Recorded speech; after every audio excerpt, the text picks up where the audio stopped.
For the last 2 weeks in our classroom, we've been using the WRiTE books. It's been amazing. The minute they opened up the book that they were going to author, they just kind of exuded a certain kind of confidence. This is my book. I'm about to author it. They got their books, they settled in at their tables, and they just started to write. And you could have heard a pin drop. They're 7, you know? And they were just mesmerized. And when we had to stop, there were groans. There were audible groans in the room. Throughout the whole process, the responsibility that each individual 7-year-old child took was extraordinary. They wanted readers to be able to know their story, understand their story. So they were begging for help with spelling. Some of these kids are kids that had not loved writing in the past. So to me, that's a success. Starting with pictures that inspire story turns a child that has anxiety about writing into an author immediately.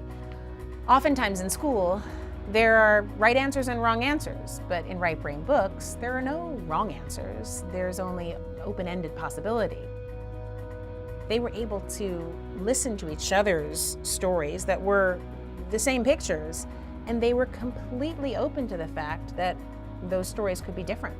What the kids discovered was that though there were similarities in the storyline, because each writer was a different human, they brought their own lens to that story, they brought their own language to that story, and they created something completely unique from one another.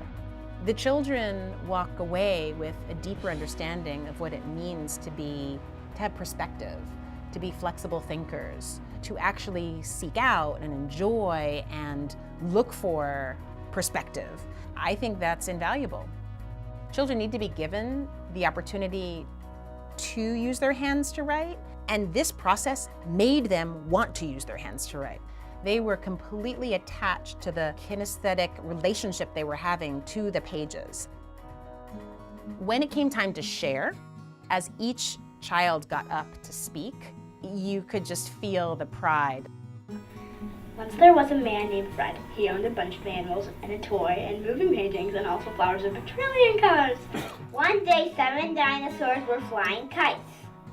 Then he saw a cute little fluffy brown bear, and he could do tricks.